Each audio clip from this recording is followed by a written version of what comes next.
پٹھانکوٹ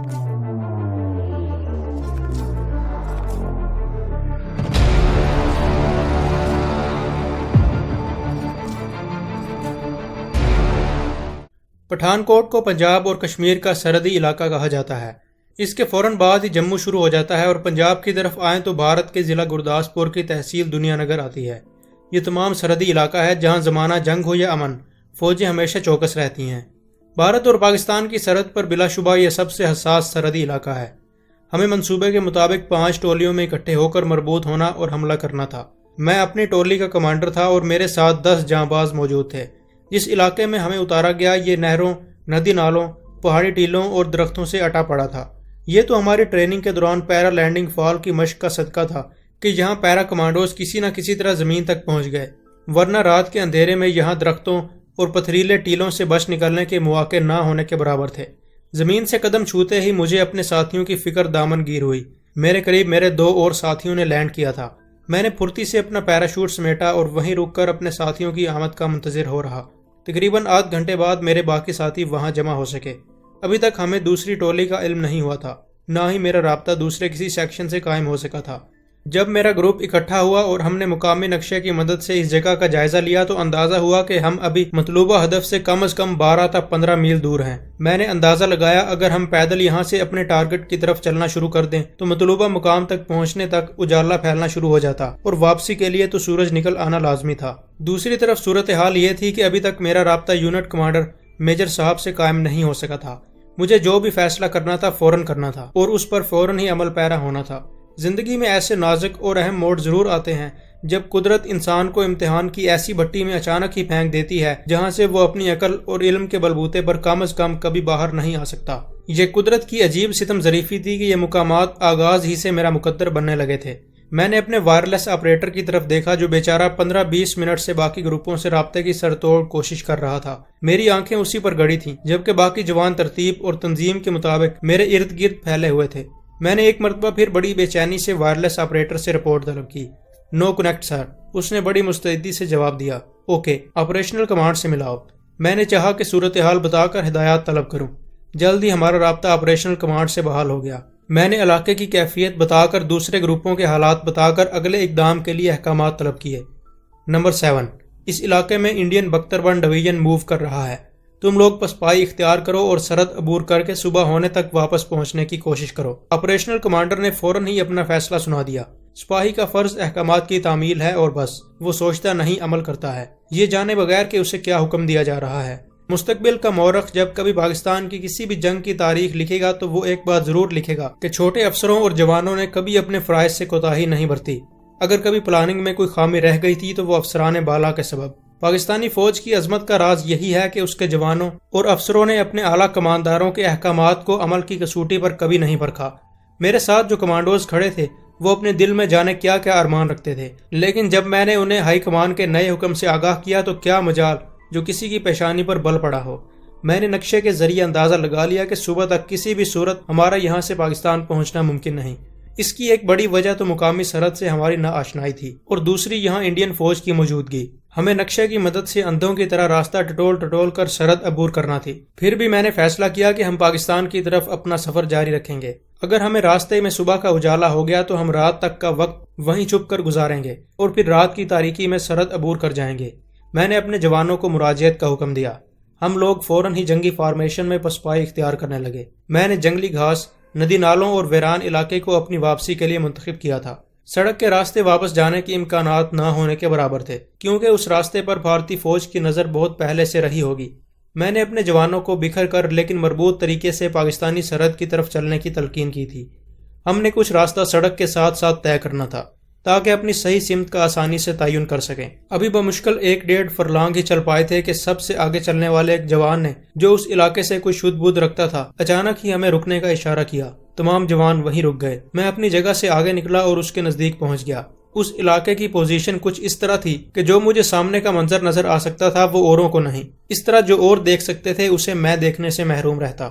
سر، وہ سامنے، اس نے انگلی سے ایک سمت اشارہ کرتے ہوئے سرگوشی کے لہجے میں کہا۔ اندھیرے میں کچھ نظر نہیں آ رہا تھا۔ اس نے بڑی سڑک کی طرف اشارہ کیا تھا جو پٹھان کوٹ سے جموں کو جاتی ہے۔ کمانڈوز کی چھٹی حص سخت ترین تربیتی مراحل میں سے گزرنے کے بعد کچھ زیادہ ہی تیز ہو جاتی ہے۔ میں نے چند سیکنڈ آنکھیں پھاڑ پھاڑ کر اس کی طرف دیکھا، اپنے کان بھی کسی ممکنہ آہٹ پر لگائے۔ کوئی خاص احساس تو نہ ہوا، لیکن میں بھی محسوس کر سکتا تھا کہ کوئی بات ہے ضرور۔ ہم دونوں زمین پر جھک گئے اور اپنے کان زمین سے لگا دیے۔ کمانڈوز کو کان زمین سے لگا کر بہت دور ہونے والی کسی بھی نقل و حرکت کو نوٹ کرنے کی خصوصی تربیت دی جاتی ہے۔ بمشکل آدھ منٹ بعد ہی ہم دونوں جھٹکے سے اٹھ کر کھڑے ہو گئے۔ زمین نے ہمارے خدشات پر مہر تصدیق سب کر دی تھی۔ میں نے فوراً 3 جوانوں کی ایک پیٹرول ترتیب دی اور انہیں حکم دیا کہ وہ ریکی کر کے آئیں اور اس بات کا جائزہ لیں کہ اس کانوائے کا رخ کس طرف ہے اور ان کے کیا مقاصد ہیں۔ 3 جوان اس مہم پر روانہ ہو گئے، جبکہ میرے باقی ساتھی پھیل کر پوزیشن لینے لگے۔ ان لوگوں کی واپسی بمشکل 5 منٹ بعد ہی ہو گئی۔ ان کی زبانی علم ہوا کہ یہ تو کوئی آرمڈ بریگیڈ ہے جو رات کے اندھیرے میں پنجاب سے کشمیر محاذ کی طرف جا رہا ہے۔ میرا ذہن فوراً اپنی آپریشنل کمانڈ کی فراہم کردہ اطلاع کی طرف مڑ گیا۔ بعد میں ہمیں علم ہوا کہ یہ پورا ایک بختر بند ڈویژن تھا جو پٹھان کوٹ سے جموں کی طرف جا رہا تھا، جب اچانک اسے اس اطلاع پر روک لیا گیا کہ پاکستانی پیرا کمانڈوز اس علاقے میں اتر آئے ہیں۔ پٹھان کوٹ ہوائی اڈے پر ہم 60 پیرا کمانڈوز اترے تھے اور اب پورا بختر بند ڈویژن بھارتی فوج نے ہمارے استقبال کے لیے روک لیا تھا۔ یہ علاقہ جہاں ہم پھنسے ہوئے تھے پہاڑی ندی نالوں اور جنگلی گھاس سے ڈھکا ہوا تھا، اور میں سمجھ سکتا تھا کہ اس سے بہتر پناہ گاہ کا فی الحال میسر آنا ناممکن تھا۔ اس سے پہلے کہ میں کسی فیصلے پر پہنچوں، اچانک ہی فضا میں گولے اور گولیاں دھاڑنے لگیں۔ میں فوراً سمجھ گیا کہ اس علاقے میں اترنے والے کچھ پیرا کمانڈوز ان لوگوں کی نظروں میں آ گئے ہیں اور اب بھارتی فوج انہیں گھیرے میں لے کر فائرنگ کر رہی ہے۔ میں نے اپنے جوانوں کو حکم دیا کہ وہ محفوظ پوزیشنوں میں چلے جائیں اور اس وقت تک ایک گولی فائر نہ کریں جب تک میں انہیں حکم نہ دوں۔ پل جھپکتے ہی کمانڈوز وہاں سے ایسے غائب ہو گئے جیسے انہیں زمین کھا گئی یا آسمان نے نگل لیا ہو۔ یہ تو خصوصی حالات تھے۔ عام حالات میں بھی شاید ہم لوگ بھارتی فوج کی طرح بے درے گولہ بارود پھونکنے کا خطرہ مول نہ لے سکتے۔ بھارتی فوج کی فائرنگ ہمارے لیے کوئی پریشان کن بات نہیں تھی۔ دشمن سے ہم کسی خیر کی توقع لے کر یہاں نہیں آئے تھے۔ ہماری خواہش تو صرف یہ تھی کہ صبح ہونے تک دشمن کی زد سے جتنی دور بھی ممکن ہو پہنچ سکیں۔ کمانڈوز کو اس بات کی خصوصی تربیت دی جاتی ہے کہ رات کے اندھیرے میں دشمن سے خود کو چھپانے کے لیے وہ ایک دوسرے کو آواز دے کر مخاطب نہیں کرتے، بلکہ پہلے ہی سے مختلف اشارے اور آوازیں مقرر کر لی جاتی ہیں جن کے مخصوص مطلب ہوتے ہیں اور اس کے مطابق عمل کیا جاتا ہے۔ روانگی سے پہلے ہم نے اس بات کا خاص خیال رکھا تھا کہ یہاں وہی آوازیں نکالی جائیں جن سے جانوروں کی موجودگی کا یقین ہو۔ میں نے اپنے ساتھ کھڑے حوالدار کو ہاتھ سے مخصوص اشارہ کیا تو اس نے مینڈک کے ٹرانے کی آواز نکالی۔ یہی آواز پھر اس سے کچھ فاصلے پر نکالی گئی اور چند منٹ بعد ہی میرے دستے کے تمام جوان میری کمانڈ میں سرحد کی طرف پسپائی اختیار کر رہے تھے۔ 6 ستمبر کی رات کو دشمن پر ہونے والے پاکستانی فضائیہ کے تابڑ توڑ حملوں نے اس کا مورال بری طرح تباہ کر دیا تھا۔ بھارتی فوج گو کے اندازے سے اندھا دھند فائرنگ کر رہی تھی، لیکن ان لوگوں نے روشنی راؤنڈ فائر کرنے کا خطرہ مول نہیں لیا تھا۔ شاید ان کے لاشعور میں کہیں یہ خوف ابھی تک موجود تھا کہ روشنی پھیلنے سے پاکستان ایئر فورس کو بھی شاندار ٹارگٹ میسر آ جاتا۔ ہم لوگ جنگلی گھاس اور پہاڑی ندی نالوں کے بیچوں بیچ راستہ بناتے ہوئے چلے جا رہے تھے۔ ابھی تک فائرنگ ہمارے پیچھے ہو رہی تھی۔ دشمن کو اس بات کا بھی بہرحال احساس تھا کہ اس کے اپنے فوجی دستے بھی اس علاقے میں پھیلے ہوئے ہیں، اس لیے وہ اندھا دھند فائرنگ تو ضرور کر رہا تھا، لیکن حساس علاقے سے پرے پرے۔ اس علاقے کی پوزیشن کچھ ایسی تھی کہ ہمیں جگہ جگہ رک کر نقشے کی مدد لینا پڑتی۔ ہم نے سرحد صرف اپنے پاس موجود نقشے کی مدد سے عبور کرنی تھی۔ ہم میں سے کوئی بھی اتفاق سے اس علاقے سے واقف نہیں تھا۔ ہماری واقفیت اس علاقے سے صرف نقشے کی حد تک ہی تھی۔ ہم لوگ جس علاقے میں سفر کر رہے تھے گو کہ یہ ہمارے سفر کرنے کے لیے قدرے محفوظ تھا، لیکن یہ بات میرے ذہن میں تھی کہ یہ اس محاذ کا حساس ترین ایریا ہے، پنجاب اور کشمیر کا سنگم۔ مقبوضہ جموں و کشمیر میں دشمن اس راستے سے داخل ہوا تھا اور وہاں موجود بھارت کی فوج ظفر موج کے لیے سپلائی بھی اس راستے سے جاتی تھی۔ بھارتی ہائی کمان کو اس بات کا بھی شدت سے احساس تھا کہ پاکستانی حملہ اس سمت سے آئے گا۔ ان حالات میں یہاں چپے چپے پر بھارتی فوج نے مورچہ بندیاں کر رکھی تھی۔ ہم کتنے ہی محتاط کیوں نہ ہو جاتے، ان محفوظ بنکروں میں موجود بھارتی فوج سے ٹکرائے بغیر آگے نکل جانے کے مواقع ہمیں میسر نہیں تھے۔ میرے خدشات کے عین مطابق ابھی ہم نے بمشکل 1.5-2 فرلانگ کا فاصلہ ہی طے کیا تھا کہ اچانک ہمارے سامنے والی سمت سے فائرنگ شروع ہو گئی۔ میرے قدم اسی جگہ جم گئے۔ ہم پر 2 اطراف سے فائرنگ ہونے لگی تھی۔ تازہ فائرنگ اس بات کی نشاندہی کر رہی تھی کہ طلوع سحر تک دشمن ہمیں بہر صورت الجھائے رکھنا چاہتا تھا۔ شاید بھارتی جوان رات کے اندھیرے میں اپنے مورچوں سے باہر نکلنے کا خطرہ مول لینا نہیں چاہتے تھے، اور ان کے افسران کے ذہنوں میں یہ سودا سمایا تھا کہ وہ لوگ ہمیں دن کے اجالے میں چن چن کر شکار کر لیں گے۔ لیکن ہم یہاں دشمن کا ترن والا بننے نہیں آئے تھے۔ میں محسوس کر سکتا تھا کہ میرے ساتھی کمانڈوز اس وقت ذہنی کرب کے کس عالم سے گزر رہے ہیں۔ وہ لوگ دلوں میں جانے کتنے ارمان لے کر آئے تھے، لیکن ہائی کمان کی غلط پلاننگ اور بر وقت اسباب میسر نہ ہونے کی وجہ سے ان کے ارمان دل ہی میں رہ گئے۔ کسی بھی سپاہی کی زندگی کا اذیت ناک ترین لمحہ وہ ہوتا ہے جب وہ اپنے دل میں کچھ کرنے کی حسرت ہی لے کر مر جائے۔ میں نے اس بات کا مصمم ارادہ کر رکھا تھا کہ اگر دشمن نے ہمارے بازو آزمانے کی قسم ہی کھا لی ہے تو ہم لوگ بھی اپنے ارمان ضرور نکالیں گے اور دشمن کے لیے ترن والا بننے کی بجائے ایسی ہڈی بنیں گے جو اس کے حلق میں ایک مرتبہ اٹکے تو اسے نگلنے کی نوبت ہی نہ آ سکے۔ میرے تمام جوان میرے ارد گرد پوزیشنیں لیے میرے اشارے کے منتظر تھے۔ سامنے سے ہونے والی تازہ فائرنگ نے ہمیں احساس دلا دیا تھا کہ دشمن ہمارے بالکل قریب ہی کہیں مورچہ بند ہے۔ میری نظریں بڑی بےتابی سے سامنے کی صورتحال کا جائزہ لے رہی تھیں۔ ہم لوگ ایک برساتی نالے میں چھپے ہوئے تھے۔ یہاں شاید شدید بارشوں کے دنوں میں پانی آتا ہوگا۔ فی الوقت تو نالہ بالکل خشک اور جنگلی گھاس سے اٹا ہوا تھا۔ میرے جوان جنگی فارمیشن کے مطابق نالے کے باہری کناروں تک اس ترتیب سے پھیلے ہوئے تھے کہ چند سیکنڈ ہی میں میرا کوئی بھی حکم ان تک بآسانی پہنچ جاتا۔ میرے نزدیک میرا سیکنڈ ان کمانڈ نائب صوبیدار بخت خان بیٹھا تھا جب اچانک ہی میں نے اپنے شانے پر اس کے ہاتھ کا دباؤ محسوس کیا۔ میں نے گردن گھمائی تو بخت خان کی انگلی دائیں طرف اٹھی ہوئی تھی۔ اندھیرے کی چادر اب آہستہ آہستہ چھٹنے لگی تھی۔ میں نے بخت خان کی انگلی کے تعاقب میں نظریں گاڑی تو بمشکل 100-150 گز کے فاصلے پر نقل و حمل کا احساس ہوا۔ جو لوگ فوج کی تربیت اور اصولوں سے آگاہی رکھتے ہیں انہیں علم ہوگا کہ کمانڈوز کو پکڑنے یا ان پر قابو پانے کے لیے بھی دشمن اپنے کمانڈوز ہی سے کام لیتا ہے۔ اس نقل و حرکت میں جو تربیت اور خاموشی پائی جا رہی تھی اس سے میں نے بخوبی اندازہ لگا لیا تھا کہ یہ دشمن کی کسی کمانڈو بٹالین کے جوان ہیں جو بڑی خاموشی سے ہمارے گرد گھیرا ڈال رہے ہیں۔ ان لوگوں کا خیال یہ تھا کہ وہ اس طرح صبح ہونے تک ہمیں الجھائے رکھیں گے۔ ان بھارتی کمانڈوز کو شاید اسی نالے پر شک گزرا تھا جس میں ہم چھپے ہوئے تھے کیونکہ ان کے کمانڈر باقی بھارتی ٹڈی دل سے مختلف سوچ رہے تھے۔ مجھے اندازہ نہ ہو سکا کہ ان لوگوں نے ہماری وہاں موجودگی کا ہماری نقل و حرکت کی وجہ سے احساس کیا تھا یا پھر ان کا اندازہ تھا۔ کچھ بھی ہو مجھے اپنے جوانوں کو اس جال سے نکالنا تھا۔ رات آہستہ آہستہ وقت کی گرد میں کھو رہی تھی اور اجالے کی آمد کے ساتھ ساتھ خطرات کا احساس بھی بڑھتا چلا جا رہا تھا۔ ایک بات تو صاف ظاہر تھی کہ جس علاقے میں ہم پھنسے ہوئے تھے وہاں قدم قدم پر دشمن کی مورچہ بندیوں کا جال پھیلا ہوا تھا اور آج صبح تک اس جال کو توڑ کر نکلنا ممکن نہیں تھا۔ ہمیں اگلا تمام دن بھی یہیں گزارنا تھا اور اگلی رات کو سرحد عبور کرنا تھی، لیکن یہ دن گزارنے کے لیے کوئی محفوظ ٹھکانہ کھوجنا ضروری تھا۔ یہاں ہم بالکل غیر محفوظ تھے، کسی بھی لمحے کچھ بھی ہو سکتا تھا۔ میں نے اپنے نائب صوبیدار بخت خان کو ہدایت کی کہ جوانوں کو 2 گروپوں میں بانٹ کر یہاں سے نکلو۔ پہلے گروپ کی قیادت وہ خود کرے گا اور دوسرے کی میں۔ دوسرے گروپ نے اصل میں پہلے گروپ پر ممکنہ حملے کی صورت میں پہلے گروپ کو کور دینا تھا اور دشمن کی توجہ اپنی طرف مبذول کرنی تھی تاکہ وہ لوگ آسانی سے نکل جائیں۔ چونکہ اہم ذمہ داری دوسرے گروپ کی تھی اس لیے اس کی قیادت میں نے خود سنبھالی تھی۔ ہماری یہ روایت ہے کہ سب سے پہلے پاک فوج کا افسر موت کی آنکھوں میں آنکھیں ڈالتا ہے، اس کے بعد اس کے جوانوں کی باری آتی ہے۔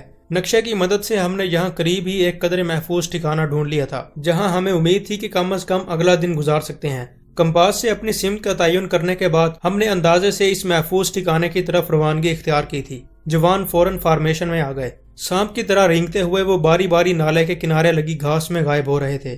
ابھی بمشکل پہلے جوان نے گھاس سے سر ہی نکالا تھا کہ اچانک فضا ٹھائیں ٹھائیں کی آوازوں سے دھلنے لگی۔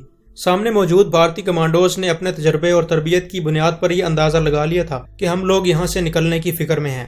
جنگی اصولوں کے مطابق دوسرے ہی لمحے میرے جوان زمین سے چپک گئے، پھر اسی انداز سے انہوں نے واپس رینگنا شروع کر دیا۔ اس کے ساتھ ہی وہ لوگ 2 ٹکڑیوں میں بٹ کر آپس میں فاصلہ بڑھانے لگے۔ میں نے 2 جوانوں کو نالے کے ایک کنارے پر قدرے آگے روانہ کر دیا۔ اس طرح 2 اور جوانوں کو مخالف سمت میں بھیج دیا۔ چاروں نے میرا اشارہ موصول کرتے ہی فائرنگ شروع کر دی۔ ہم نے دھوکے کی چال چلی تھی اور دشمن اس کا شکار ہو گیا۔ اس کی توجہ ہمارے ان دونوں مورچوں کی طرف بٹ گئی اور میرے سامنے کا میدان اس کے شر سے محفوظ ہو گیا۔ میں نے نائب صوبیدار بخت خان کی قیادت میں جوانوں کو اس سمت سے آگے بڑھا دیا۔ ایک ایک کر کے جوان میرے قریب سے گزرتے، میں ان کے کندھے پر زوردار تھپکی دے کر انہیں آگے بڑھا دیتا۔ ایک ایک کر کے میرے جوان اندھیرے کی چادر میں غائب ہونے لگے۔ اب وہاں ہم 5 کمانڈوز رہ گئے تھے۔ 2 کی ٹولیوں میں فائرنگ کرتے میرے جوان اور میں۔ اپنی فوج کی تابندہ روایات کے مطابق مجھے آخری جوان کو یہاں سے نکالنے کے بعد خود باہر نکلنا تھا۔ اشارے پر اب دونوں میں سے ایک ایک جوان اپنے مورچے سے ہٹ گیا۔ میں نے انہیں بھی پیٹھ پر تھپکی دے کر آگے بڑھا دیا۔ دشمن کی گولیاں ہمارے ارد گرد محض چند فٹ اور کبھی کبھی چند انچ کے فاصلے پر انگاروں کی طرح تڑپ رہی تھیں، لیکن یہاں چونکہ ہم خاصے نیچے تھے اور یوں بھی اس خشک نالے نے فی الوقت بنکر کی حیثیت اختیار کر رکھی تھی۔ ابھی ان دونوں جوانوں کو نکلے بمشکل 1-1.5 منٹ ہی گزرا تھا جب مجھے اپنی دائیں سمت ایک ہلکی سی کراہ سنائی دی۔ یوں لگا جیسے کسی نے زبردستی چیخ کا گلا گھونٹ دیا ہو۔ میں بجلی کی سی پھرتی سے اپنے اس جوان تک پہنچا جس کی پوزیشن دائیں کنارے پر تھی۔ اس کی گن خاموش تھی اور وہ خود اس پر ڈھیر ہوا پڑا تھا۔ میں نے اسے کنارے سے نیچے گھسیٹ کر سیدھا کیا۔ اس کے سینے سے خون فوارے کی طرح ابل رہا تھا، لیکن گن پر اس کی گرفت ابھی تک نہیں ٹوٹی تھی۔ میں نے اس کی قمیض پھاڑنے کے لیے ہاتھ بڑھایا ہی تھا کہ اس کا دایاں ہاتھ تھوڑا سا اوپر اٹھا۔ شاید وہ مجھے منع کر رہا تھا۔ نو سر، دیر ہو گئی۔ اس نے مسکراتے ہوئے اس طرح سرگوشی کی جیسے کھیل کے میدان میں گر پڑا ہو۔ معاف کر دینا سر، میں اپنی ڈیوٹی پوری نہ کر سکا۔ وہ آہستہ سے بڑبڑایا۔ مجھے یوں لگا جیسے کسی نے بڑے زور سے میرا دل مٹھی میں لے کر بھنس دیا ہو، جیسے میرے خون کا خمیر بدلنے لگا ہو۔ میرا حلق نہ جانے کیوں خشک ہونے لگا تھا۔ جوان، میرے منہ سے بمشکل یہ لفظ ادا ہو سکا۔ میری جذباتی حالت غیر ہو رہی تھی اور میرا جالا کمانڈو موت کی آنکھوں میں آنکھیں ڈالے مسکراتا ہوا زندگی کا سفر تمام کر رہا تھا۔ میں اسے بہت کچھ کہنا چاہتا تھا، لیکن اچانک ہی ایک پھانس سی میرے گلے میں اٹک گئی۔ مجھے چند لفظ ادا کرنے کے لیے بھی بہت زور لگانا پڑا۔ جوان، تم ہمارے ساتھ جاؤ گے۔ تم نے اپنی ڈیوٹی پوری کر لی۔ ہم پھر آئیں گے، پھر آئیں گے۔ اس نے میری بات کے جواب میں اپنے ہونٹ اتنے زور سے کاٹے کہ اس پر خون کی تہ جمنے لگی۔ شاید اپنے اندر اٹھنے والے ٹیسوں کو روکنے کی کوشش کر رہا تھا۔ وہ آخر کمانڈو تھا اور جانتا تھا کہ اسے اونچی آواز نہیں نکالنی، مبادا دشمن کو اس کی موجودگی کا احساس ہو جائے۔ سر، اسے بولنے میں بہت دقت محسوس ہو رہی تھی۔ میرا ایک بیٹا ہے سر۔ اسے یہ ضرور کہنا سر کہ وہ اپنے باپ کا ادھورا مشن پورا کرے کمانڈو بن کر، اور میری گن دشمن کے ہاتھ نہ لگے۔ اللہ پاکستان۔ میں ہونکوں کی طرح اس کا منہ دیکھتا رہ گیا۔ وہ آہستہ آہستہ کچھ قرآنی آیات کا ورد کر رہا تھا۔ پھر اچانک اس کی گردن ایک طرف ڈھلک گئی۔ حسن دین، حسن دین۔ میں اس کے مردہ جسم کو پاگلوں کی طرح جھنجھوڑنے لگا، لیکن وہاں تو ایک ابدی مسکراہٹ کے سوا اور کچھ باقی نہیں بچا تھا۔ میں نے ایک لمحے کے لیے اس کی شکل سے آنکھیں ہٹا لی، دوسرے ہی لمحے حقائق کی دنیا میں لوٹ آیا، دوبارہ اس پر نظریں گاڑی۔ ایک ملکوتی حسن نے اس کے چہرے کا احاطہ کر رکھا تھا۔ میں نے بے اختیار جھک کر پہلے شہید کے ماتھے کا بوسہ لے لیا۔ بڑی پھرتی سے میں نے اس کے بازو سے بندھا وہ تعویذ الگ کر کے جیب میں ڈالا جو اس کی واحد شناخت تھی۔ اس کے بازو سے لگی نائے کی پٹی اکھاڑی، اس کی گن کو پشت سے باندھا، اسے بڑے احترام سے سیدھا کر کے لٹا دیا۔ دوسرا جوان اپنے کام میں جتا تھا۔ میں نے کھڑے ہو کر اس طرف کا جائزہ لیا۔ اس کنارے سے جہاں وہ مورچہ باندھے فائرنگ کر رہا تھا، 15-20 گز دور مجھے 5 بھارتی سپاہیوں کی لاشیں بخوبی دکھائی دے رہی تھیں۔ شاید یہ لوگ اچانک اس کے سر پر پہنچ کر اسے قابو کرنا چاہتے تھے، لیکن اس کی نظر میں آ گئے۔ شہید مرتے مرتے اپنی ڈیوٹی پوری کر گیا تھا۔ اس کے ادائیگی فرض کے اس شاندار احساس پر فرشتوں نے بھی آسمان سے اس پر مرحبا کہا ہوگا۔ میری گرفت اپنی گن پر بڑی مضبوط تھی اور ابھی تک میں صورتحال کا جائزہ لے رہا تھا جب ان لاشوں کے عقب میں مجھے کچھ سائے رینگتے دکھائی دیے۔ میں نے گن کو فوراً سیدھا کیا، لیکن پھر میرا گن والا ہاتھ جھک گیا۔ میری گن دوسرے ہی لمحے بائیں ہاتھ میں منتقل ہو چکی تھی اور دایاں ہاتھ اپنے پوچھ میں رینگ گیا۔ چند سیکنڈ بعد میں ہینڈ گرنیڈ ہاتھ میں تھامے سایوں کی نقل و حرکت پر نظریں جمائے کھڑا تھا۔ گرنیڈ کی پن نکل چکی تھی اور میرا سارا قہر میرے دائیں بازو میں منتقل ہونے لگا تھا۔ ساتھی کی شہادت نے میرے خون میں انگارے دوڑا دیے تھے۔ جیسے ہی وہ لوگ میری رینج میں آئے، میرا گرنیڈ والا ہاتھ پیچھے کی سمت سیدھا ہوا اور پھر سر کے اوپر سے ہاتھ گزارتے ہوئے میں نے گرنیڈ ان پر اچھال دیا، ایک کے بعد دوسرا اور پھر تیسرا۔ میری خواہش تھی کہ اپنے ایک ساتھی کی شہادت کے بدلے دشمن کے کم از کم ایک بریگیڈ کا صفایا کر ڈالوں۔ اس کے ساتھ ہی میں واپس پلٹا اور دوسرے کمانڈو کو مخصوص اشارے سے واپسی کا اشارہ کیا۔ دوسرا جوان میرے پاس پہنچا تو ایک ثانیے کے لیے اپنے شہید ساتھی کی لاش دیکھ کر ٹھٹک گیا، پھر کسی میکان کی عمل کے تحت اس کے گھٹنے جھکتے چلے گئے۔ زمین پر گھٹنوں کے بل بیٹھ کر اس نے اپنے شہید کمانڈو کی پیشانی پر بوسہ دیا اور اٹھ کھڑا ہوا۔ مجھ میں تو سچی بات ہے اس وقت اپنے جوان سے آنکھیں ملانے کی ہمت بھی نہیں ہو رہی تھی۔ میں صرف یہ سوچ رہا تھا کہ شہید کے جسد خاکی کو یہاں سے لے جانا ممکن ہے یا نہیں۔ ہم کم از کم یہاں اس کی لاش کو چھوڑنے کا خطرہ مول نہیں لے سکتے تھے۔ میں اپنے کمانڈو کی طرف پلٹا تو وہ بھی کسی حکم پر عمل کرنے کے لیے منتظر کھڑا تھا۔ میں نے اپنی گن اسے تھمائی اور جھک کر شہید کے جسد خاکی کو اپنی پیٹھ پر لاد لیا۔ میرا جوان بھونچکا رہ گیا۔ اسے یہ امید تھی کہ میں اسے لاش اٹھانے کا حکم دوں گا، لیکن وہ نہیں جانتا تھا کہ میں اس سعادت سے کبھی محروم رہنا پسند نہ کرتا۔ شہید کا جسد خاکی اپنے کندھوں پر اٹھائے میں نے نالا عبور کیا، پھر زمین سے چپک گیا۔ ہمارے چاروں اطراف گولیوں کا می برس رہا تھا، لیکن اپنے چند ساتھیوں کی بلی دینے سے پہلے دشمن اب اجالا پھیلنے سے پہلے ہمارے نزدیک آنے کی جرات نہیں کر سکتا تھا۔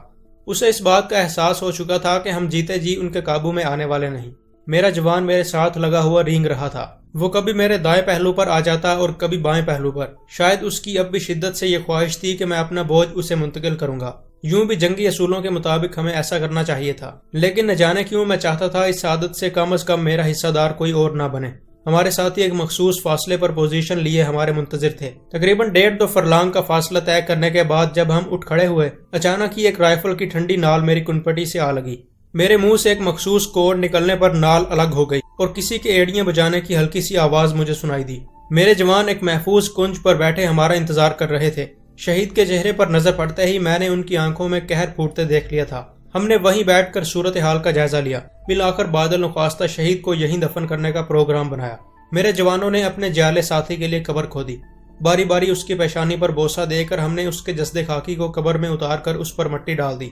تاریخ نے آج 18 سال بعد پھر خود کو دہرایا تھا۔ 18 سال پہلے 1947 میں اسی راستے کو اپنے خون سے سیراب کرتے مہاجرین کے قافلے پاکستان میں داخل ہوئے تھے۔ آج 18 سال بعد 1965 میں ہمارے جالے شہید نے دوبارہ اسی راہ گزر پر اپنا خون بکھیر کر تاریخ کو اس بات کا ثبوت فراہم کر دیا تھا کہ ہم اپنی آزادی کے لیے مرنے کی رسم ادا کرنے کا طریقہ ابھی بھولے نہیں۔